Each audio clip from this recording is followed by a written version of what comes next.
Kisah Umar bin Khattab, dari api amarah menuju cahaya iman.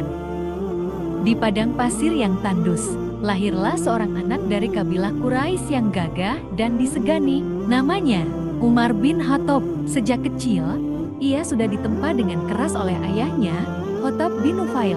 Tiap hari ia harus menggembala unta di bawah terik matahari, belajar bertahan dalam panas, haus, dan kelelahan. Kehidupan itu menjadikannya kuat, berani, dan tidak takut siapapun. Umar tumbuh menjadi pemuda yang cerdas, pandai bicara, dan tegas dalam bertindak. Ia dihormati karena ketegasannya, dan ditakuti karena keberaniannya.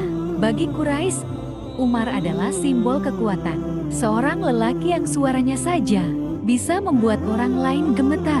Namun ketika cahaya Islam mulai menyinari Mekah, Umar justru menjadi salah satu penentang paling keras. Ia melihat Islam sebagai ancaman bagi kehormatan suku Quraisy dan tradisi nenek moyang mereka. Ia bahkan ikut menyiksa budak-budak yang beriman, memaki dan menindas mereka yang mengucap la ilaha illallah. Sampai suatu hari, dalam puncak amarah dan kebenciannya, Umar berangkat membawa pedang. Tujuannya hanya satu, membunuh Muhammad. Tapi di tengah jalan, ia dihadang oleh seorang lelaki bernama Nuaim bin Abdullah. Nuaim berkata dengan tenang, "Sebelum engkau mendatangi Muhammad, urus dulu keluargamu. Umar, adikmu Fatimah dan suaminya sudah mengikuti ajarannya." Amarah Umar pun meledak. Ia berbalik arah, menuju rumah adiknya dengan langkah berat dan napas membara. Dari luar rumah, ia mendengar lantunan ayat yang indah, lembut, menembus hati. Namun bagi Umar yang saat itu buta oleh kebencian, suara itu hanya menambah murka. Ia mendobrak pintu. Di dalam, Fatimah dan suaminya Said bin Zaid tengah membaca lembaran Al-Quran. Dengan amarah, Umar memukul dan menampar adiknya hingga darah mengalir di wajahnya. Tapi ketika pandangannya jatuh pada darah itu, sesuatu dalam hatinya berubah. Ia menatap adiknya dengan mata yang bergetar dan berkata, "Berikan padaku lembaran itu, biar aku baca sendiri." Fatimah menatapnya, masih gemetar, tapi dengan keteguhan luar biasa berkata, "Engkau najis, Umar, bersucilah dulu, baru kau bisa menyentuh firman Allah." Umar pun berwudu.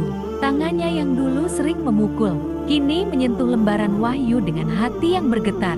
Ia membaca, "Toha, kami tidak menurunkan Al-Quran ini kepadamu untuk menyusahkanmu, melainkan sebagai peringatan bagi orang yang takut kepada Allah." Suara itu lirih, tapi hatinya seolah disambar cahaya dari langit. Wajahnya yang keras berubah menjadi lembut. Air mata jatuh perlahan dari matanya. Ia berbisik, "Sungguh, ini bukan perkataan manusia." Dengan dada bergetar, Umar segera menuju rumah Arqam bin Abi Arqam, tempat Rasulullah dan para sahabat berkumpul. Saat Umar mengetuk pintu, semua sahabat panik. Mereka tahu Umar datang membawa pedang. Namun Rasulullah dengan tenang berkata, "Biarkan dia masuk. Jika Allah menghendaki kebaikan padanya, dia akan menerima hidayah." Umar masuk, memandang Rasulullah dengan berlinang air mata, lalu berkata, "Aku bersaksi tiada Tuhan selain Allah, dan Muhammad adalah utusan Allah." Seisi rumah berguncang oleh takbir. Hari itu, langit Mekah menyaksikan keajaiban besar. Musuh terkeras Islam berubah menjadi pelindung terkuat umat. Rasulullah pun menjulukinya Al-Faruq, sang pemisah antara yang benar dan yang batil. Dan sejak hari itu, Umar bin Khattab bukan lagi sekadar lelaki keras dari Quraisy, tapi penjaga kebenaran, pembela keadilan, dan tiang kokoh Islam di muka bumi.